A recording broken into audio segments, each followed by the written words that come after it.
Hello दोस्तों, नमस्कार। स्वागत है आपका अपने YouTube चैनल अरविंद गुरुजी एजुकेशन में। आज हम लोग सीखने जा रहे हैं सिंपल इंटरेस्ट यानी साधारण ब्याज। अब साधारण जैसा इसका नाम है वैसा है भी है। अगर गौर से आप 10-15 मिनट दे सकते हैं तो साधारण ब्याज पूरी तरह से आप कॉन्सेप्ट उसका सीख सकते हैं। ठीक, अब इसमें कुछ चीजें हैं। जैसे साधारण ब्याज, इसमें होता है मूलधन, जिसको हम P से डिनोट करते हैं, उसको मूलधन कहा जाता है।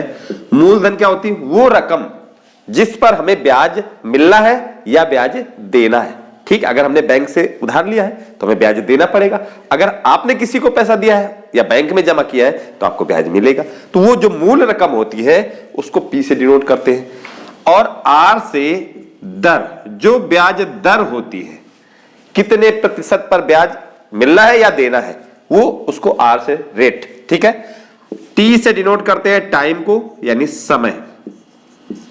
ठीक है, और A से अमाउंट, अमाउंट का मतलब होता है मिश्र धन। अब मिश्र धन क्या होता है? मूलधन में जब ब्याज यानी सिंपल इंटरेस्ट हो या कंपाउंड इंटरेस्ट हो, जब ब्याज जुड़ जाता है, जैसे आपने 1000 रुपया कहीं से लिया उधार और उसमें आपको 100 रुपया ब्याज देना पड़ा। ठीक है, तो ये जो 1100 रुपए हो गए, ये हो गया मिश्र धन। ठीक है, अब पूरी शब्दावली आपने समझ ली। अब देखते हैं उदाहरण से इनको हल कैसे करेंगे। ठीक, यहां देखिए हमने लिखा हुआ है मोहन 10,000 रुपए बैंक से 5% वार्षिक ब्याज दर पर 2 वर्ष के लिए लेता है। 10,000 रुपए लेता है, 5% वार्षिक ब्याज दर है और 2 वर्ष समय है। यदि ब्याज साधारण हो यानी साधारण ब्याज निकालना है तो ब्याज और मिश्र धन बताओ। 2 चीजें पूछी। तो साधारण ब्याज यानी सिंपल इंटरेस्ट को इस तरीके से लिख सकते हैं, बराबर होता है मूलधन गुणा दर गुणा समय बटा 100। ये तो हो गया फार्मूला, सबसे आसान। ठीक है, अब इससे हम आप पहले कॉन्सेप्ट समझेंगे, उसके बाद हम आपको ट्रिक भी बता देंगे। ठीक, तो अब ब्याज निकालना है तो मूलधन कितना है? 10,000 रुपए, दर है 5, समय है 2 वर्ष और बटा 100 कर देंगे ऐसे। ये 2 जीरो से 2 जीरो काट दिया, 100 पंचे 500 दूनी 1000। तो ये जो ब्याज निकला वो 1000 रुपए निकल गया। 100 पंचे 500 दूनी 1000। ठीक है, 1000 रुपए। अब पूछ रहा है कि मिश्र धन भी बताओ। तो ये साधारण सिंपल इंटरेस्ट तो आ गया 1000 रुपए, लेकिन मिश्र धन, तो मिश्र धन बराबर क्या होता है? यानी A इज इक्वल टू मूलधन P इंटू सिंपल इंटरेस्ट। ठीक है, तो P कितना था? 10,000 रुपए और उसमें इंटरेस्ट आ गया 1000 रुपए 2 साल का। तो अब ये जोड़ देंगे 10,000 प्लस 1000, यानी जो मिश्र धन आ गया वो आ गया 11,000 रुपए। ठीक है, अब तो कोई डाउट नहीं है। अब अगला थोड़ा सा टफ एग्जांपल देखेंगे। अब देखिए यहां पर लिखा हुआ है कितने वर्षों में एक धनराशि, यानी धनराशि कोई भी होगी और वर्ष भी नहीं पता, धनराशि कह रहा एक कोई है, 5% वार्षिक ब्याज दर पर तिगुनी हो जाएगी। तो अब देखिए, अब इसमें बताया तो इसे कुछ नहीं, केवल अंकों के तौर पर 5 दिख रहा है, बाकी कुछ नहीं, लेकिन उसने बता भी सब कुछ दिया है।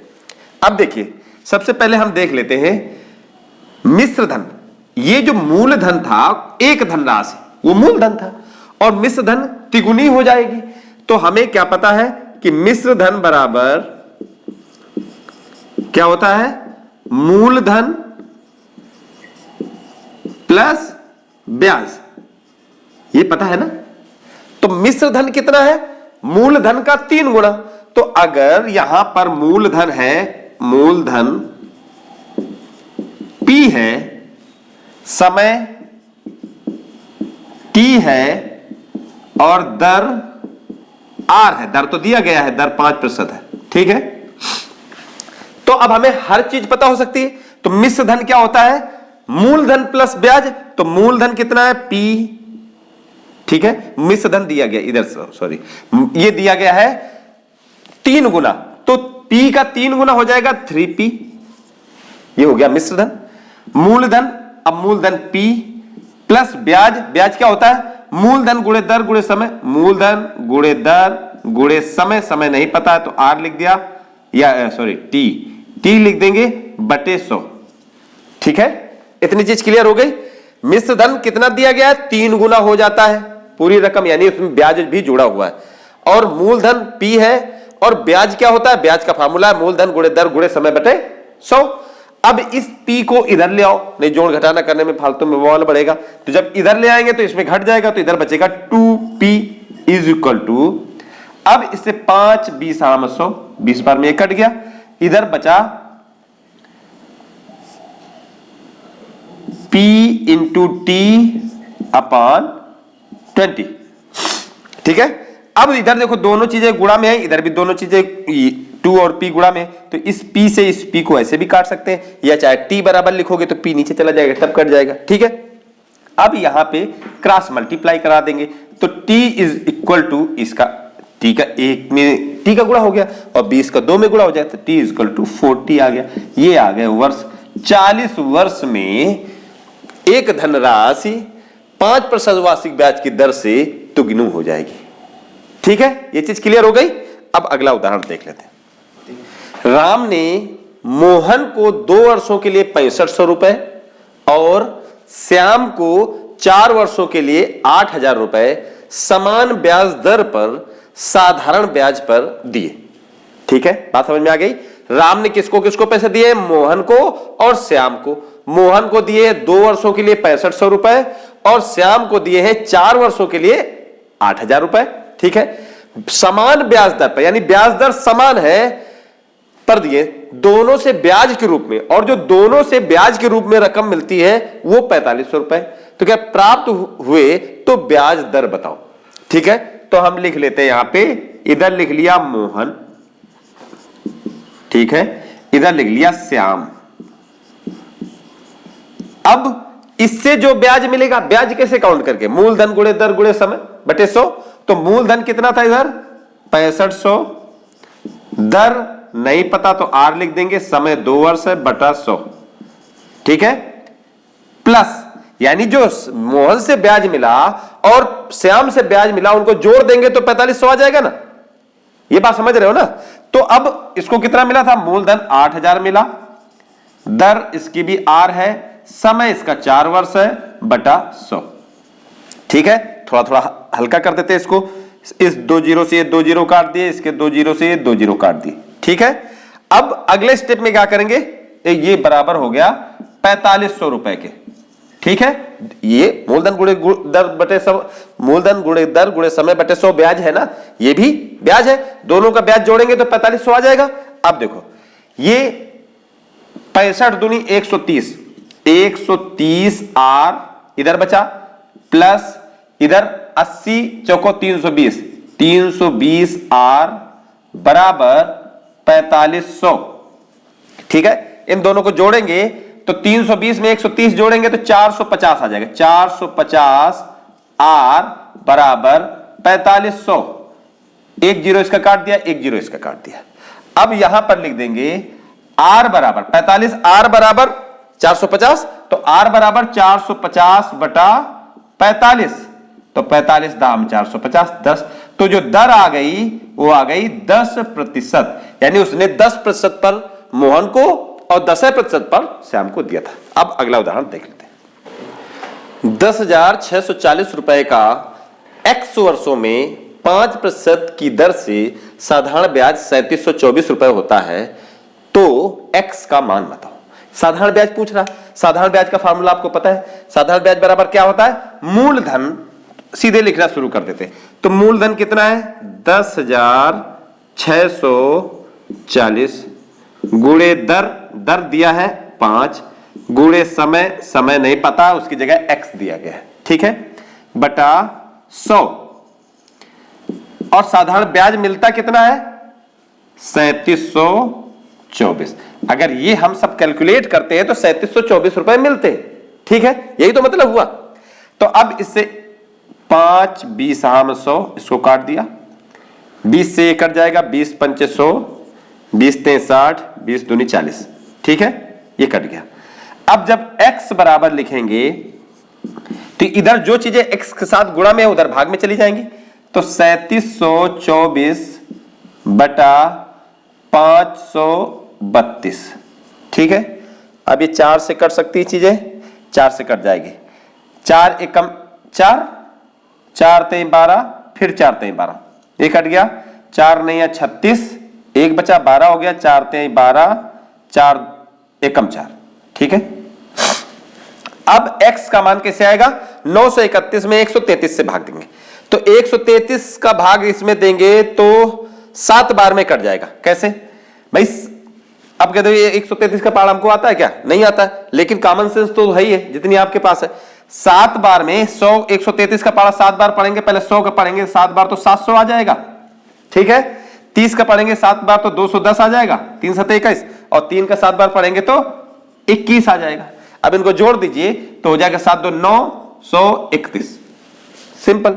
अब 133 7 931, तो x की वैल्यू यानी 7 वर्ष, ये समय था ना x वर्षों में, तो 7 वर्ष, x की वैल्यू आ गई 7, ठीक है। अब अगला उदाहरण देख लेते हैं। अब देखिए यहां दिया हुआ है किसी राशि पर साधारण ब्याज उस राशि का 11.1/9% है, यानी यहां राशि नहीं दी गई और ब्याज भी नहीं दिया गया, लेकिन यह कह रहा है इन दोनों में रिलेशन दे रहा है कि राशि का ब्याज कितना है, 11.9%, जो मूल राशि थी उसी का 11.9% है, ठीक है। वर्षों की संख्या वार्षिक ब्याज दर के बराबर है। अब यह भी छेद दे दिया कि जितने वर्ष लगते हैं वो ब्याज बनने में, तो वो दर भी उन्हीं वर्षों के बराबर है।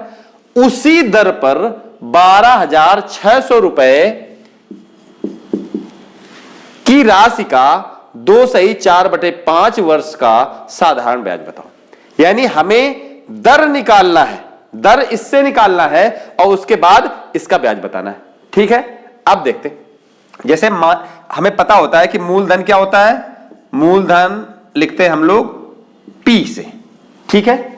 तो अब इसमें ब्याज क्या हो गया, ब्याज उसने बता दिया कि P का 11.1/9%, तो P इंटू 11 नहीं 99 और 100/9, और प्रतिशत के लिए क्या करते हैं, बटा 100 कर देते हैं ना, ठीक है। तो इसको 100 से ये 100 कट जाएगा तो आएगा P/9। ये बात समझ में आ गई। ब्याज कितना हो गया, ब्याज की जगह पे P/9 लिखेंगे। अब दर कह रहा है जितना समय है, जितने वर्ष समय लगता है उतनी दर है। तो अगर हम समय को मान लेते हैं, T को मान लेते हैं X, तो R को भी मान लेंगे X। इतनी चीज समझ में आ गई। अब फार्मूला लगा देते हैं।